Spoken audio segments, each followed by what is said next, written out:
저는 평신도 사역개발원에서 현재 우리 평신도 사역자들과 함께 교육과 훈련 그리고 함께 섬기고 있는, 그리고 또 교구 목회 팀장으로서 우리 목회 교구 사역자들과 함께 동역하고 있는 이경희 전도사입니다. 이 컨퍼런스를 준비하면서 담임 목사님께서 정말 이번처럼 간절하고 저희들에게 그 원고라든가 행사 준비라든가 이런 걸 하실 때 마음을 다하시는 것을 본 적이 없어요. 그러다 보니까 저도 너무 떨리는 거예요. 어제 밤새 제가 잠깐 잠들었는데 강의를 하고 있더라고요. 저 지금 한 6시간째 강의를 하고 있는 것 같아요. 그래서 혹시 조금 지친 모습이 보이시더라도 어젯밤부터 강의를 했구나, 이렇게 이해해 주시기 바랍니다. 이렇게 시작하니까 제가 시작할 때 헐레벌떡 여수에서 오시는 목사님, 또 진도에서 오시는 목사님, 강원도에서 오시는 목사님들의 모습을 배웠어요. 또 어느 목사님은 공공근로를 나가시는데 오늘 여기를 참석하시면 공공근로 신청이 많기 때문에 다음부터는 나가실 수가 없답니다. 그럼에도 불구하고 목회의 어떤 돌파구, 전환점을 찾고자 참석했노라, 이런 얘기를 전해 들었을 때 목사님께서 왜 그렇게 마음을 다하고 전심을 다하여서 준비를 하셨는지, 제가 이렇게 정말 떨리는 마음으로 밤잠을 못 이루고 밤새 꿈을 꾸면서 이렇게 강의를 하는 그런 꿈을 꾸었는지 제가 조금 느껴지더라고요. 또 일강 때 목사님께서 정말 눈물겨운 감동적인 것으로 우리 목사님들에게 새 힘이 되고자 하는 그런 마음이 왔을 때 대기하면서 제가 마음이 울컥울컥 눈물이 흘렀습니다. 제가 하는 사역으로 인하여서 또 우리 목사님들이 돌아가서 새로운 전환점을 맞으시기를 제가 기대하고 기도하면서 시작해 볼까 합니다. 자, 팬데믹이 지나서 이제는 엔데믹 시대가 되었습니다. 1강에서 들으셨지만, 그런데 엔데믹의 시대가 되어서 이제 예배의 제재도 없고 모임의 제재도 사실상 없어요. 그러면 예배가 회복이 돼야 되거든요. 그런데 실제로는 예배가 회복되고 있지 않아요. 그러면 어떻게 우리는 그 성도들을 예배 안으로, 교회로 다시 인도해낼 수 있고, 우리는 이제 유혹한다고 하는데 유혹을 할 수 있을까요? 지금은 유혹의 시대입니다.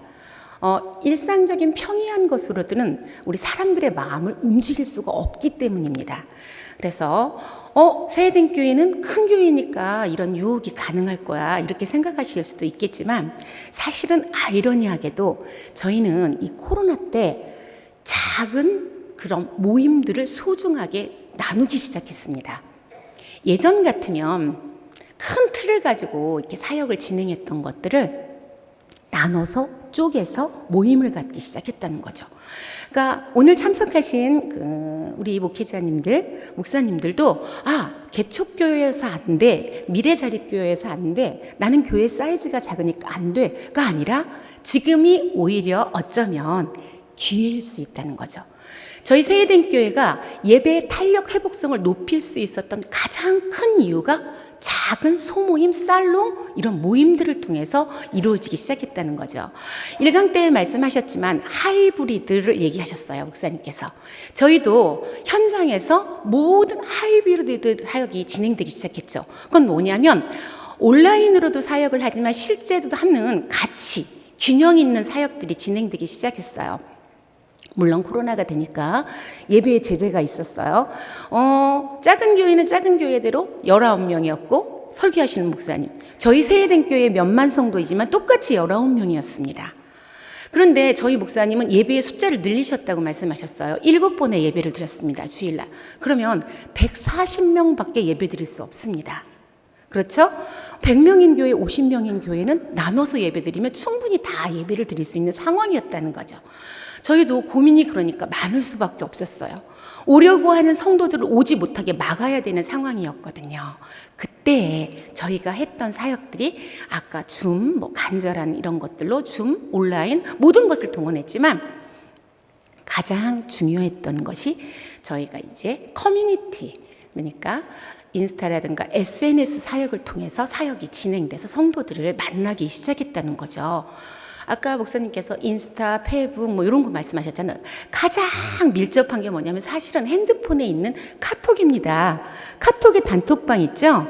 이 단톡방을 통해 사역을 하기 시작했는데, 그럼 단톡을 통해서 내가 부담을 주는 게 아니라 이렇게 목사님께서 설교를 하시면 그것을 이미지화해서 성도들한테 보내죠.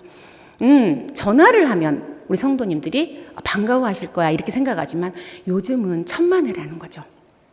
먼저 이렇게 이미지로 예쁜 글귀가 들어간, 아니면 목사님께서 설교하셨던 내용들을 요약해서 이미지로 카톡을 통해서 보내주고, 또 이것들을 어떻게 인스타라든가 이런 것들에 요약한 것들을 같이 소통하고 공유하는 그런 공간을 만들었는데, 이걸 누가 했을까요? 우리 목회자들이 했을까요? 교육자들이 했을까요? 아니라는 거죠. 아까도 말씀드렸듯이 저희는 사실은 코로나 때 교회가 처녀교회가 됐다고 보시면 됩니다. 각각의 교구가, 저희가 28개 교구인데 28개 교구가 28개 교회가 되었고, 그 교구 안에 있는 순이 각각의 또 교회가 되기 시작했습니다. 그러니까 저희가 했던 이런 사역, 또 진행하고 있는 이런 사역들이 우리 개척교회 내지는 지금 미래자립교회, 소형교회, 중형교회가 아주 적합하게 들어갈 수 있는 사역이라는 거죠. 그래서 목사님께서 주일날 설교를 하시면 우리 성도님들이 직접 참여해서 이런 것들을 만들기 시작했고, 실은 지금 인스타든 페북이든 SNS를 운영하고 있는 모든 분들이 모두 다 성도님들이에요. 지금은 성도님들도 그런 것을 충분히 역량 있게 잘할 수 있고, 얼마나 그들을 유혹해서 그런 자리에 세울 수 있느냐가 목회가 어떤 방향을 가지고 발전할 수 있는지 부흥할 수 있는지 아닌지가 결정된다고 할 수 있습니다. 그래서 여기 나와 있는 것처럼 뭐 사랑하는 내 아들아, 그날은 저희 목사님께 너의 이름을 사랑이라 부른다, 뭐 이런 설교를 하시면 이런 내용들이 주제가 되어서 우리가 어떤 카톡이라든가 또 아니면 페북이라든가 인스타라든가 유튜브로 나가기 시작하죠. 그리고 나서 이 받은 은혜를 요즘은 성도들이 내가 인정받고 싶어하는 그런 나의 존재감을 인정받고 싶어해요. 그래서 누군가가 주도해서 끌려오는 사역은 안 하고 싶어해요. 내가 직접 나의 존재감을 드러내고 싶어 하죠. 그래서 그들이 직접 이렇게 나와서 감사 챌린지, 이번에 말씀을 들었는데 나는 이러이러한 감사를 했다, 감사 챌린지라든가, 또 받은 은혜를 유튜브에 나와서 간증을 하는 거예요. 잠깐 5분이라든가 3분 아니면 1분 짧게, 이런 것들이 소통의 공간에서, 이게 저희 세대교회에서 내보내는 게 아니라 각 교구에서 하고 있어요. 그래서 저도 이런 사역들이 어떻게 진행되려고 알려면 목회 팀장임에도 불구하고 이런 모든 곳으로 제가 직접 방문을 해봐야지만, SNS로 들어가 봐야지만 확인이 될 정도로 아주 다양하게 진행되고 있다는 거죠. 그래서 거기서 공동체 이런 것들을 회복하는 거죠. 자, 그 다음에 교구에서 진행했던 것은 자만추, 자연스러운 만남 추구예요. 코로나로 사람들은 답답해 있어요. 어딘가가 나가고 싶어 하는 거죠. 코로나가 끝나면 가장 많이 처음으로 하고 싶은 게 뭔가요? 라는 우리가 설문조사를 했더니 첫째가 뭘까요? 여행이었어요. 너무 답답했거든요. 해외여행. 나가고 싶다, 떠나고 싶다. 이게 이제 우리 성도들의 니즈라는 거죠. 그래서 교회로는 오지 않아요. 사실은 오라 해도 아까 일강태 목사님께서도 말씀하셨지만 이런 분들을 어디서 만나요? 자연스럽게 만날 수 있는 공간을 찾기 시작했죠. 이를테면 이 교구 같은 경우는 교구의 집사님이 버섯 체험장을 하고 있어요.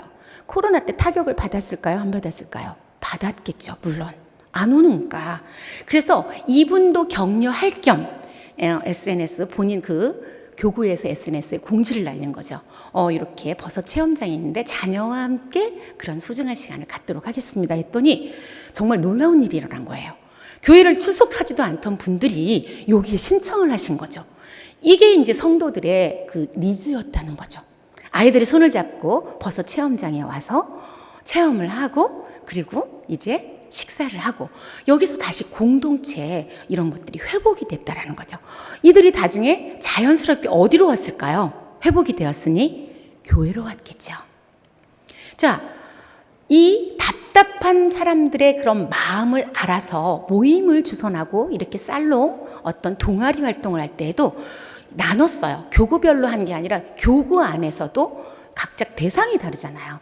어르신들, 조금 젊은 엄마들, 아기 엄마들 이런 모임을 해서 어떻게 야유회를 가는 거죠. 5명 모였을 땐 5명이 모이고 6명이 모였을 때 6명이 떠나는 거죠. 이렇게 저희 나와 있는 영상 보시면 알겠지만 그래서 둘레길을 걷는다든가 대화를 한다든가 이런 사역들을 진행해서 성도들을 자연스럽게 만날 수 있도록 교구에서 했고 이것이 결국은 인도되는 여기 연결이 되는 거죠. 예배로. 요거는 이제 아웃사이더예요. 코로나가 터졌던 안 터졌던 예전부터 약간 아웃사이더들이 있어요. 그런데 이들은 젊은 엄마들이었는데 그 지식욕 이런 학구열은 높으신 분들 그래서 코로나 때 독서 모임을 했죠. 지혜로운 독서 모임. 처음에는 줌에서 만났어요, 여러분. 줌으로 추천 도서를 하는 거죠. 그리고 SNS에 올려줬어요. 저도 SNS 들어가 보면 이 추천 도서를 추천해주는 리더가 학교 선생님 출신인데 그 도서 소개를 얼마나 잘해주는지 제가 반드시 이 책은 꼭 읽어봐야 되겠다. 이런 마음이 들더라고요. 그리고 목사님 도서, 교회 신앙 서적까지도 아주 다양한 양서들을 추천을 하고 거기서 줌에서 했고 이제 소그룹이 되었을 때는 소그룹으로 모여서 또 모임을 가지고 읽은 독서의 감상을 나누고 서로 교제를 하게 됐죠. 그럼 여기서 사적으로 이렇게 모임만 되었을까요? 아니죠. 이 안에 자연스럽게 스며들도록 교회가 하나님이 믿음이 그래서 나중에는 어떻게 됐냐면 이분들이 이건 상반기 때 저희 엔데믹 사역할 때 했던 건데 하반기 때는 이분들이 정말로 사명제로 세워져서 지금은 책 읽어주기 모임을 해서 어린 자녀들 있잖아요. 요즘 아이들은 책을 읽지 않아요. 뭘 가지고 놀죠? 게임을 하고 핸드폰을 가지고 놀죠. 모든 엄마들의 지금 원하는 것은 뭐냐면 우리 아이가 책을 좀 읽었으면 좋겠다 이런 마음이거든요.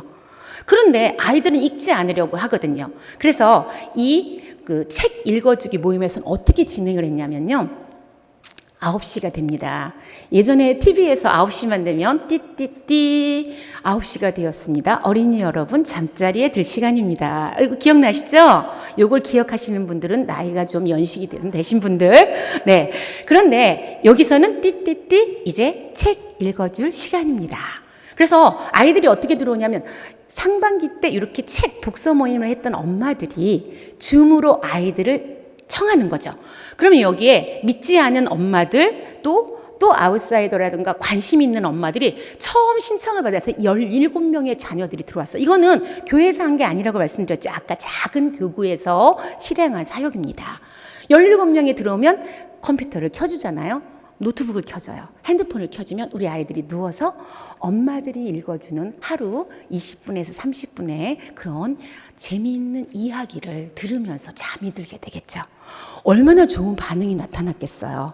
다음에는 인스타에 처음 시작할 때 아니면 그 다음날 인스타에는 뭐가 들어가냐면 지난 줄거리가 들어갑니다.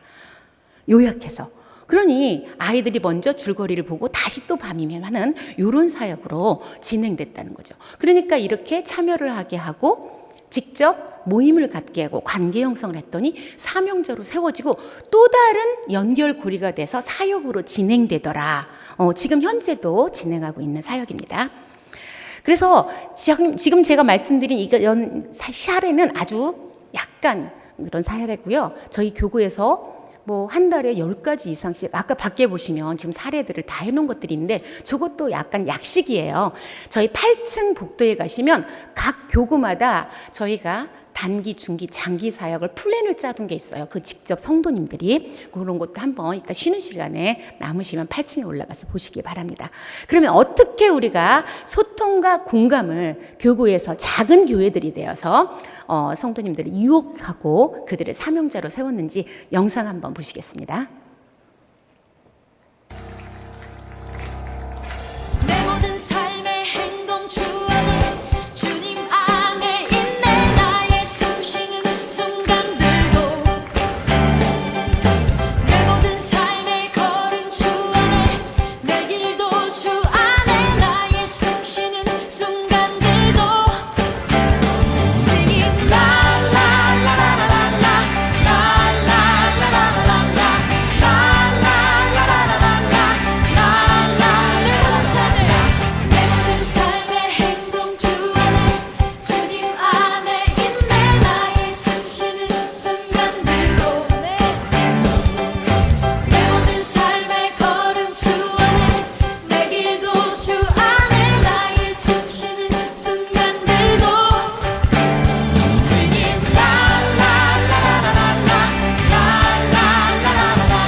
네, 잘 보셨죠?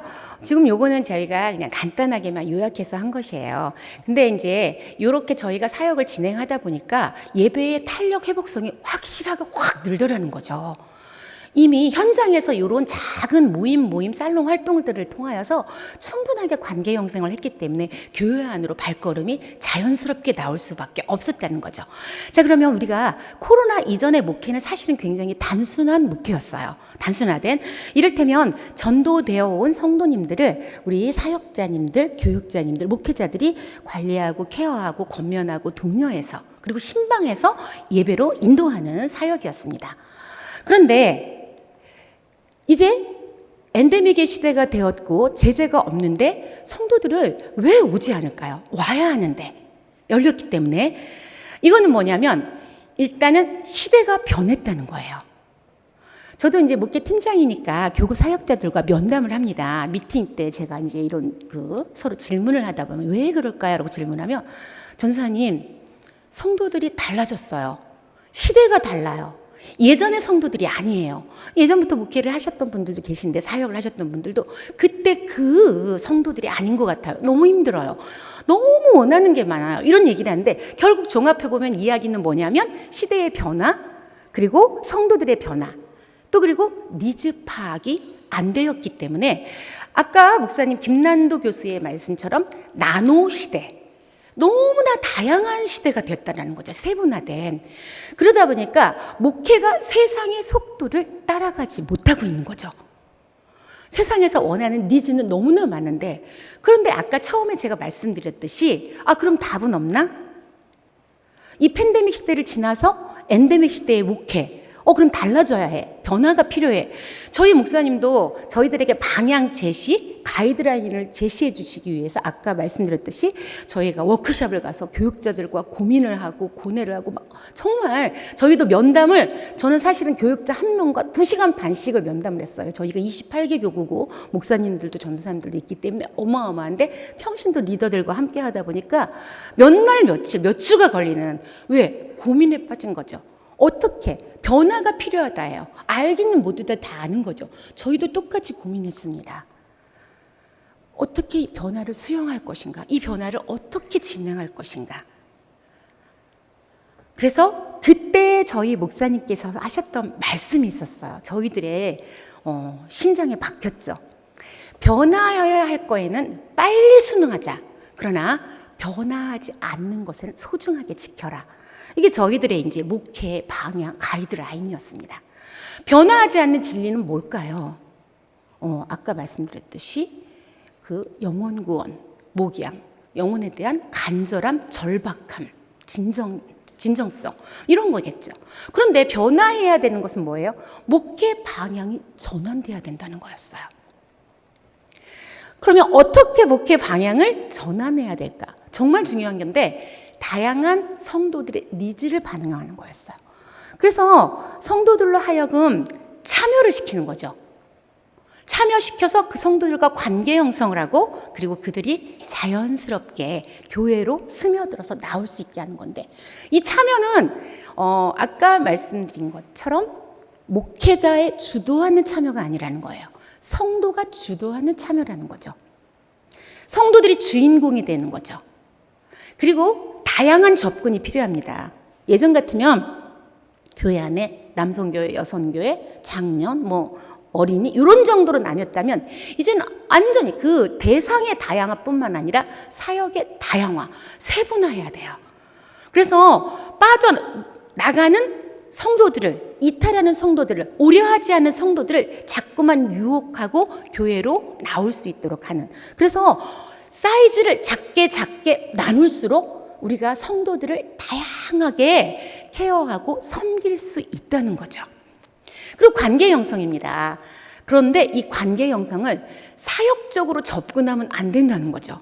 예전에는 사역적인 접근이었어요. 나 목사님이에요. 나 전도사예요. 나 순장이에요. 소개하는 거죠. 그런데 지금은 순장으로 만나는 게 아니죠.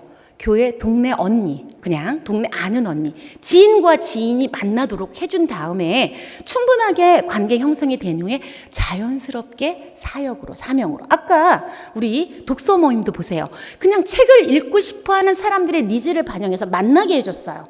그리고 그들이 나눴어요. 그리고 거기서 자연스럽게 스며들어서 사명자로 세워졌고, 지금은 그들이 전도하는 사람들이 되었는데, 전도할 때도 어떻게 한다고요? 사역으로 접근을 안 했잖아요. 책을 그냥 읽어주는 거죠. 이런 사역으로 이렇게 관계 형성을 해나가기 시작했다는 거죠. 자, 첫 번째, 그러면 성도의 참여를 조금 구체적으로 알아보기 시작하겠습니다. 자, 주체자는 누가 된다 그랬죠? 리더예요. 어느 교회건 한두 명의 리더는 있습니다. 충성된 일꾼들이 있다라는 거죠. 그 리더가 저희는 평신도 사역자라고 얘기를 합니다. 우리 평신도 사역자가 주체자가 돼서 논의를 하고 기획을 하고 플랜을 다 성도들이 짤 때 우리 이제 목회자님들은 서포터가 돼주는 거죠. 판을 깔아주는 서포터들만 돼주는 거죠. 그리고 이들이 직접 발표를 하게 하면 나중에 아까 발표하는 모습도 한번 보여드리겠는데 너무나 프로페셔널합니다. 요즘은 기회를 안 줘서 그러지, 기회만 주면 누구보다 잘해낼 수 있는 그런 역량을 가지고 계신 분들이 우리 성도님들이라는 거. 그리고 그들의 실험과 점검, 그리고 피드백에 목말라 합니다. 우리 이제 목회자님들이 하실 일은 칭찬과 격려, 적절한 피드백을 해주시면 되겠습니다. 그런 피드백을 통해서 우리 성도들이 나의 위치를 알게 되고, 또 이제 또 다른 우리 성도님들을 적극적인 참여자로 만들어서 어떤 사역을 진행해 나가고, 이것이 나중에 어떻게 자체적인 시상까지 하죠. 교회적으로가 아니라 그 교구에서, 작은 교회에서 하듯이 시상도 하고 격려도 하면서 일꾼을, 사명자를 배출해내는 거죠. 자, 그러면 이렇게 발표, 플랜을 짜서 계획하고 사역을 만들어서 나가보시면 얼마나 구체적이고 정말 그 가정까지, 마을까지, 그 사는 지역에 세밀하게 접근하면서 사역이 눈높이가 딱 맞으니까, 원하는 걸 너무 잘하니까 사역들이 진행된 것을 볼 수 있으실 거예요. 자, 한번 영상으로 발표하는 모습 보시겠습니다.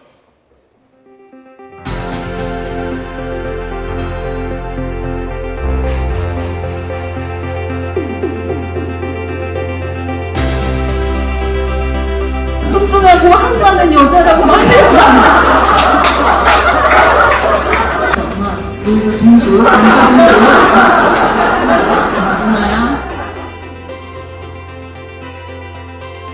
동구 영신 예배 및 신년 축복성회. 말하면은 이 기독교인의 우리 시어머니를 통해서 기독교인에 대한 부정적인 마에스트로 이종진과 함께하는 무지개 음악회입니다.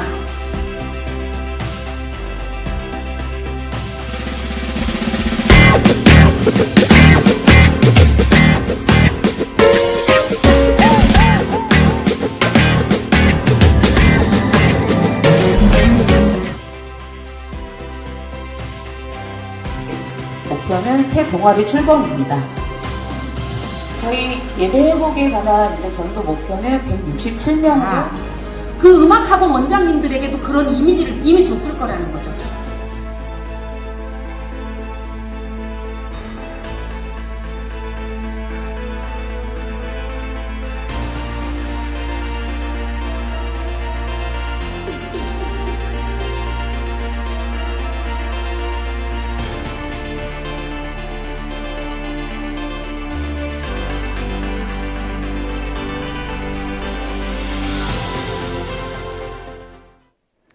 네. 이렇게 발표를 할 때 교역자들이 같이 해서 박수 쳐주고 응원해주고 격려해줍니다. 실제적으로 이렇게 참여를 한다라는 것은 교구에서 이제 행복 음악회를 기획했습니다. 근데 그 기획부터가 성도들이 직접 기획하고 처음에는 줌으로, 그리고 이제 줌으로 할 것과 현장에서 할 것을 나누기 시작했죠. 행복음악회를. 그리고 우리 자녀들이 그 코로나 때 그 발표회를 하고 싶어도 할 수 없는 그런 니즈를 반영하고 줌으로 먼저 발표회 때 누가 가족들이 다 들어왔겠죠. 귀한 손녀들 또 그다음에 뭐 할머니 할아버지까지 이 줌으로 먼저 다 들어왔습니다. 그리고 참석을 하고 예배를 먼저 드리고 예배를 교회를 나오지 않던 분들이 줌에서 먼저 예배를 드리기 시작한 거죠. 그다음에 이제 현장을 할 때에도 발표 장소라든가 이런 것들을 다 우리 성도님들이 자체적으로 참여해서 준비를 하기 시작했죠. 그래서 성황리에 사실은 이 이제 음악회도 행복음악회도 잘 끝났어요. 그런데 이것이 어떤 결과가 나왔냐면 다시 이쪽 교구에서 이 발표한 자녀들을 실버타운에 계신 외로운 어르신들을 위해서 사명으로 연결을 하기 시작한 거죠. 요즘은요, 경로 잔치를 한다고 먹을 것을 드린다고 해서 어르신들이 움직이는 그런 시대는 아니잖아요. 그래서 어떻게 외로워하시는 그분들에게 손녀도 내 자식도 찾아오지 않은 이때에 이렇게 우리 지역에 내 이웃에 있는 자녀들이 또 젊은이들이 찾아와 주는 거죠. 그럴 때 이 어르신들이 너무너무 감동을 받았어요. 음악회에서 창을 하는 어린 소녀도 있었고 자녀도 있었고 또 바이올린 뭐 이런 것들을 하는 아이들이 할머니 할아버지들 앞에서 연주를 하기 시작했습니다. 본인들이 먼저 발표를 하기 시작했는데 이것이 사명으로 연결되고 복음으로 지역 교회가 된 거죠. 그래서 할머니 할아버지들이 어르신들이 너무 그것이 감사하고 감격해서 자녀들을 전도하기 시작했습니다. 그래서 본인들은 당신들은 물론 다 나오시는 건 물론이지만 가족들, 아들, 며느리까지 다 전도해서 코로나 때임에도 불구하고 그분들이 교회로 발걸음을 하게 되는 자연스럽게 나올 수 있는 어떤 그런 사역으로 확장되었습니다. 자, 그 다음에 이렇게 참여를 통해서 많은 일들이 일어났듯이 이제 대상과 사역의 다양함입니다. 소통과 공감의 판을 깔아라. 그러나 반드시 전략은 필요하다. 우리가 판을 깔 때도 무조건적이 아니라 어떤 사역을 진행할 때는 반드시 어떤 전략이 필요하다라는 것이죠. 대상의 다양화입니다. 제가 간단하게 이게 몇몇 가지만 해봤습니다. MZ세대 한 교구에서 한 거예요. 직장인, 중년 부인, CEO, 뭐 그다음에 딩크족, 중년 남성 너무나 다양한 그들을 맞출 수 있는 대상을 찾기 시작한 거죠. 그래서 이렇게 대상을 다양화한 이후에 어떻게 사역을 다양하기 시작했죠. 뭐 플리마켓은 뭐냐면요, 바자회를 하는 거예요. 공원에서는 요즘 만날 수 있기 때문에 공원에서 바자회를 여서 지역 주민과 소통하고 만나는 거. 특히 어린 자녀들을 어떤 마케터로 해서 세일러로 하는 거죠. 믿지 않는 자녀들을. 그러면 경제학교, 경제적인 수업을 시키고 싶어하는 요즘 엄마들의 니즈에 맞죠. 먼저 이것을 하기 위해 어떤 전략을 짰냐면 우리 지역에는 우리가 취약한 계층은 어디인가? 요즘 젊은 세대가 빠져나가고 있어? 우리 교구는 어떤 중년이 부족해? 아니면 실버를 섬겨야 돼? 이런 목회의 전략을 먼저 찾는 거예요. 그리고 사역을 계획하는 거죠.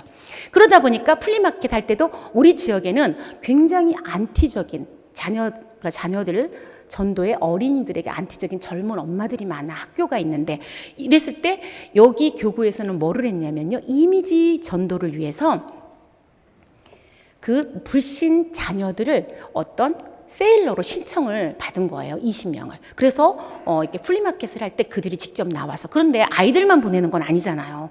엄마들이 어떻게 해요? 같이 오죠. 부모님들이 주말에 행사를 하니까 토요일이니까. 그리고 그 아이들을 보기 위해서 친구들이 또 몰려왔죠. 그때 그 교구에서 먹을 것을 제공하고 같이 놀아주기 시작합니다. 그래서 관계 형성을 이미 충분히 했거든요. 여기 보면 여러분들 보시면 줍깅이라고 있어요. 줍깅. 줍깅이 도대체 뭘까요? 이게 뭐냐면요. 이제 그때 태풍이 왔잖아요. 그러니까 그 학교 앞에 굉장히 어지러워진 거예요. 쓰레기들이. 우리 집사님들이, 사명자들이 긴 집게를 들고 파란 봉지를 들고 가기 시작했죠. 거기서 학교 앞에서 계속 줍는 거죠. 엄마들이 아이들을 학교식을 글 때. 요즘에는 학교 앞에서 전도를 할 수 있어요? 없어요? 없어요. 저희 지역의 모 교회에서 가정으로 초대하는 전도 행사를 했다가 신고가 들어갔습니다. 그리고 학교에서 공문이 왔어요. 앞으로 절대로 학교 앞에서 이런 류의 전도를 못하도록 교회들이. 그런데 저희 이제 그쪽 교구에서는 이 학교를 전도하고 좋은 이미지를 확장시키기 위해서 교회에 대한 이미지를 확장시키기 위해서 이렇게 줍깅, 쓰레기 줍는 모습들을 보여주기 시작했고 플리마켓을 통해서 이미 교회에 대한 좋은 이미지들이 퍼져나가기 시작했어요. 지역사회에. 그러다 보니까 우리가 줍깅을 하고 이렇게 있으면 자녀들이 먼저 무지개마켓 아줌마들이다. 무지개마켓 집사님이다. 이러고 달려온다 그래요. 이미 그쪽 지역에는 깊숙이 교회의 어떤 이미지가, 선한 이미지가, 영토가 확장되고 있다라는 것이죠. 이렇게 하는 사역들을 목적을 가지고 전략을 가지고 진행한다라는 거죠. 그리고 이 자녀들이 실제로 거기서 판매했던 뭐 인형도 팔았고 가지고 있던 학용품도 팔았고 그랬는데 그 이익을 가지고 어떻게 했냐면요. 기부를 하게 해줬습니다. 유니세프에. 그러고 나서 유니세프에서 기부증을 받아서 가정으로 가져다 드려야 되잖아요. 그러니까 요즘 엄마들의 니즈를 너무나 완벽하게 파악한 거죠. 엄마들은 가치 있는 일에 우리 아이들을, 자녀들을 세우고 싶어 하거든요. 그러니까 자녀의 이름으로 그렇게 기부증을 갖다 주니까 전화번호도 가정도 오픈하기 시작했고 가서 충분히 공감을 하기 시작해서 정말 안티적인 학교였는데 그 학교에는 좋은 이미지, 교회의 선한 이미지. 왜냐하면 그쪽 지역에서 아까 목사님 말씀하셨던 코로나 확진이 엄청나게 났던 그 지역이 하나 있었거든요. 그러다 보니 다른 그 교회들에게도 어떤 부정적인 그런 그 이미지가 있었는데 이런 사역들을 통하여서 저희 세해된 교회뿐만 아니라 모든 교회에 선한 복음의 어떤 영향력, 영토가 확장됐다라는 거죠. 이런 사역이 다양한데 그럼 어떻게 뭘 해야 될까? 우리는 어떤 것들을 통하여서 관계 형성과 이렇게 다양화를 해볼까 하는데 제일 쉬운 게 뭐냐면 각 교회마다 음식 잘하시는 분들은 다 계시잖아요. 그죠? 근데 요즘 엄마들이 김치 담그는 거 너무 어려워해요. 그런데 또 집밥은 좋아한단 말이죠. 직접 손으로 핸드메이드 좋아해요. 그래서 이렇게 아까 전략적인 접근을 하라 그랬잖아요. 전략적인. 그래서 전략을 어떻게 짜? 나는 강사를 어떤 분을 할까? 그런데 가장 효과적인 것은 뭐냐면요. 이 강사분부터가 사명자로 세우기 위해서는 먼저 열심히 하는 사람을 강사로 세우면 안 돼요. 약간 아웃사이더, 한 발은 이쪽에 한 발은 이래. 1년에 교회 한두 번 나올까 말까, 한 번 나오고 안 나오신 분들, 이런 분들에게 요청을 하는 거죠. 그러면 요즘은요, 자기가 뭔가를 잘할 수 있는 게 있을 때는 그것을 아까 인정받고 싶어 한다 그랬잖아요. 정말 적극적으로 참석을 해줍니다. 그리고 이제 구성원을 짜는 거죠. 저희가 처음에 6명 모일 때, 모임에 8명 모일 수 있을 때, 거기에 맞춰서 저희도 이런 살롱들을 다양화했거든요. 그러면 목표를 딱 정하기 전략적으로, 그러면 여기서 열심히 호응해 줄 분 2분은 필요해. 그럼 이 2분이 올 때, 3분이 올 때 어떻게? 1+1이에요. 전도 대상자를 모시고 오든지 아니면 교회 안에서 약간 아직도 예배에 출석을 꺼리는 분을 모시고 오든지 해서 이 모임의 장소로 오게 한다는 거죠. 그리고 여기에 어떤 전략을 쓰냐면 사실은 약간의 재료비는 반드시 받으셔야 돼요.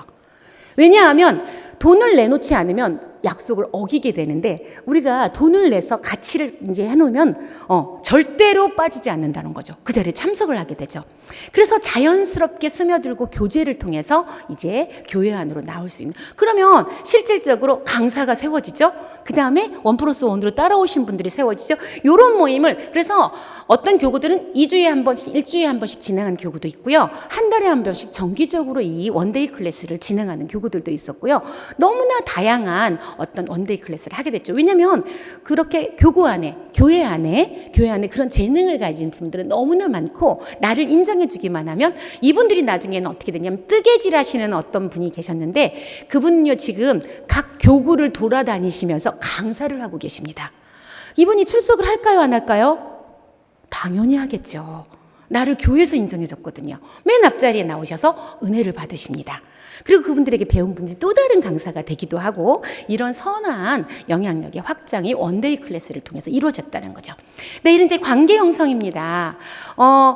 관계 형성이 너무 중요한데 니즈가 다양하니까 이제 이 관계 형성을 아까도 말씀드렸듯이 사역의 접근이 아닌 어떤 인간 관계, 교제를 위한 만남으로 해야지만 우리는 유혹할 수 있다라는 것이죠. 그래서 그냥 재미있는 아까도 얘기했듯이 이분은 홍보가 참 중요해요. 저분은 압구정동 요리 클래스에 나가야 될 분이신데 우리에게 지금 이런 기회가 온다. 그리고 나중에 끝나고 난 뒤에 김치가 2통이에요. 그래서 이분들이 오셨다가 내가 약간의 재료비를 냈는데 김치를 2통을 가지고 집으로 돌아가는 거죠. 꽃꽂이 모임? 꽃꽂이, 정말 칙칙했던 코로나 시기에, 이 엔데믹 시대에 정말 아름답고 환한 꽃꽂이 작품을 갖고 집에 놓으니까 남편이 벌써 달라지죠. 퇴근할 때, 이거 무슨 일이야? 무슨 날이야? 너무 아름다운 작품이 집에 있거든요. 그러니까 이러면서 이분들이 너무나 가정도 환해지고 정말 교회 안으로 잘 올 수 있는 그런 계기가 되었죠. 또 뭐 열심히 하시는 분들은 김치 담근 거 가지고 내가 전도할 대상자도 가기도 하고 너무 다 좋아하시니까. 그래서 이렇게 참여하게 하고 다양한 사역들을 통해서 정말 교구가 움직이는, 생명력 있게 움직이는 그런 사역들로 진행됐습니다. 아까 저희 목사님이, 담임 목사님이 어떤 말씀을 하셨냐면, 나도 모르는 사역들이 진행되고 있더라. 어마어마한 몇백 가지의 사역들이 진행되고 각자가 교회가 돼서 진행되니까 실은 목사님이 어떤 방향 제시를 해줬을 뿐이죠. 그러나 그 이후의 사역들은 자체가 교회가 돼서 움직여졌기 때문에 모르실 수밖에 없었다라는 것이죠. 자, 이런 관계 형성을 통해서 교회로, 예배로, 그리고 사명자로 세워지는 역할까지 했습니다. 자, 관계 형성인데 남자분들은 그럼 어떻게 해야 되냐? 집에 있는 여자분들은, 여자 성도님들은 이렇게 하는데, 그런데 사실은 남자분들도 너무너무 이런 그 관계 형성을 찾고 계셨다라는 것을 저희가 사역을 통해서 알게 됐죠. 아저씨즈 모임이라 그래가지고 아빠와 함께하는 그 자녀와의 여행을 저희가 기획했어요. 한 교구에서. 그런데 이제 거기에는 한 명의 자녀만 데리고 와야 되는 거예요. 그래서 코로나 때 집에만 있는 아이들, 또 아빠와 함께 하지 못했던 아이들, 자녀들 한다 하니까 교회를 안 나오시는 아빠들도 신청을 하신 거예요. 여행이니까 이제 약간의 참여 경비를 내시고. 그런데 참여하고 나서 거기 가서 보니까 교회를, 우리 와이프를 내가 그렇게 반대를 했더니, 핍박을 했는데 여기에 이런 남자분들도 정말 너무 괜찮은, 나와 똑같이 소통하고 공감할 수 있는 그런 분들이 교회를 나가고 있구나. 직장 생활하시면서 너무 힘드시잖아요. 사실은 아이들과의 여행이라고 그랬지만 여기 참여하신 분, 나중에 그분의 그런 소감을 들어보니까 아버지가, 내가 위로를 받고 돌아왔다. 나처럼 힘든 사람들이 너무 많더라. 직장 안에서 상사에게 쪼이고 밑에서 치고 올라오고. 또 요즘 아빠들은 너무나 불쌍해요. 어떤 분이 이런 얘기를 하시더라고요. 저희 집은 총체적 난국입니다. 와이프는 지금, 저의 아내는 갱년기고, 큰아들은 고3이고, 둘째 딸은 중2입니다. 가정에서조차도 저는 전쟁을 치르면서 삽니다. 저는 이때를 무사히 넘기기를 바랍니다. 그 제일 힘든 게 뭐냐 그랬더니, 그래도 뭐니 해도 갱년기는 이길 수 없었습니다. 중2는 사춘기죠. 중2병. 고3 수험생 너무너무 심각하죠. 그 다음에 와이프의 갱년기 너무 문제인데, 여기 가보니까 그런 아빠들, 나와 똑같은 분들이 너무 많았던 거죠. 너무 위로를 받으신 거예요. 주일이 되었습니다. 이제 아내분은 자녀들을 데리고 평소 때처럼 교회를 가려고 했을 때 남편이 옷을 입습니다. 아내분이 얘기했습니다. 어디 갈라고? 교회 가려고. 와! 그랬더니, 나 너 만나기로 했다. 누구? 그랬더니 무슨 얘기를 했냐면, 집사님. 거기서 만났던 우리 남자 아빠, 나와 같이 소통했던 남자 집사님을 만나러 이분이 교회를 나오신 거예요. 이 여자 집사님은 할렐루야, 이런 것까지는 기대하지 않았는데, 평생 수건 사업이죠. 남편 전도는. 그런 일들이 이런 자연스러운 관계 형성을 통해서 이루어질 수 있었다라는 것이죠. 엔데믹 시대의 목회 방향. 저는 우리는 달라져야 하고 변화해야 되는데, 성도가 참여하는, 성도가 주도하는 이런 사역이어야 된다는 거, 예를 또 하나 들어드리겠습니다. 요즘 시대의 트렌드입니다. 저희가 다양화된 사역과 다양화된 대상을 찾다 보니까 젊은 청년들 있잖아요. 교구 안에 또 우리 청년부 안으로도 들어가지 않은 청년들이 있습니다. 자유롭게 나는 내 맘대로. 그래서 교구에서 이들을 케어하기 위해서 청년들의 모임을 만들었죠. 단톡방에 우리 이제 청년 팀장을 맡은 분이 초대를 한 거예요. 그래서 이제 어떤 사역들을 막 얘기를 하기 시작한 거예요. 여러분 알아둬야 될 것이, 먼저 전화를 하시면 절대 안 됩니다. 왜 그런 줄 아세요? 이 전화 차단되면 연락할 길이 없습니다. 요즘 세대는요, 네네 하다가 딱 나가버리면 끝입니다. 그 다음에 차단돼요. 전화할 길도 찾아가는 거, 신방 가는 거 부담스러워서 싫어요. 이러시거든요. 그러니까 이 관계 형성을 처음 하는 단톡 아니면 전화하기 전에 정말 구체적이고 다양한 것들로 접근을 하는 것이죠. 그래서 이제 단톡방에 초청을 했더니 뭐 전달 사항을 몇 번 전했겠죠. 그랬더니 제일 먼저 청년이 나가버렸습니다. 그래서 다음 팀장이 투입이 된 거죠. 이 팀장이 다시 투입을 해서 저기 모았습니다. 그리고 이 팀장이 한 일은 뭐냐면 자연스럽게 참여를 시키기 위해서 이 그룹의 네이밍을 공모를 했습니다. 제일 먼저 단톡방을 나갔던 그 청년이 가장 먼저 의견을 올렸습니다. 어떻게 했을까요? 이 팀장님이 그것을 정했겠죠. 요즘 정보화 시대입니다. 먼저 모든 사역을 진행하게 된 정보 먼저 캐치를 하는 게 중요하죠. 그랬더니 교회 카페테리아에서 우리 한번 만나요 했더니 제일 먼저 방을 나갔던 그 청년이 왔을까요? 안 왔을까요? 당연히 왔겠죠. 나의 의견을 적극적으로 수용해 준 우리 팀장님 얼굴이 보고 싶어서 온 거죠. 이마만큼 요즘 세대는 내가 인정받는 것을, 참여하는 것을 정말 원한다라는 것이죠. 다양화입니다. 아까 말씀드렸던 것처럼 대상과 사역의 다양화. 얼마나 많은 대상들을 다양화하고 사역들을 다양화하느냐에 따라서 어떻게 성도들을 얼마나 케어를 할 수 있고 그들을 적극적인 참여자가 되어서 사역을 확장시켜 나갈 수 있느냐가 결정된다는 거죠. 그러니까 지금 여기 계신 모든 교육자님, 목회자님들에게는 지금 나는 작을수록, 사이즈가 작을수록 우리 성도들을 다양하게 만날 수 있어. 이 나노 시대라는 것을 잊지 마시고 사역을 진행하시면 좋을 것 같아요. 그러면 이제 관계 형성이라고 아까 말씀드렸죠. 아까 말씀드렸죠. 사역으로서의 접근, 나는 목사로서의 접근을 하는 게 아니라 내가 독서 클럽을 인도하는 리더로서 아니면 어떻게 아까 어떤 살롱을 운영하는 운영자로서 지인 대 지인으로 만나도록 순장을 소개할 때도 순장님이에요 하면 딱 차단됩니다. 그러지 마시고 관계 형성을 하셔서 이렇게 서로가 접근을 할 수 있었으면 좋겠습니다. 그러면 자연스럽게 예배와 사명으로 접근되고 또 그래서 교회 안에서 새로운 영토로 확장해 나가고 또 이것이 세상으로의 생명을 확장시켜 나갈 수 있는 교회가 저희 세이든 교회는요. 저희 교회뿐만 아니라 지역사회의 선한 영향력 우리 교회의 선한 영향력 하나님 나라를 생명이 흘러나가게 하는데 이런 이미지 그런 복음 전파에 굉장히 마음을 쓰고 모든 사역들을 집중하고 있어요. 그래서 각 지역마다 바뀌어서 우리 지역교회도 같이 살아날 수 있도록 이미지 선교를 하고 있습니다. 지금 아까 나눠주시는 우리 상품권 같은 경우도 실은 저희 식당에서 칸막이가 다 되어 있기 때문에 식사하시기에 불편함도 없고 오가는 불편함도 없으실 거예요. 그러나 저희가 상품권을 드려서 지역에 있는 어떤 상가들을 섬기게 하는 이유는 이미지입니다. 교회가 행사를 했다. 그런데 세이든 교회 행사하니까 또 차들이 몰려오겠네? 불편하겠네가 아니라 세이든 교회에서 행사하기를 기다려요. 상가들이. 언제 행사할까?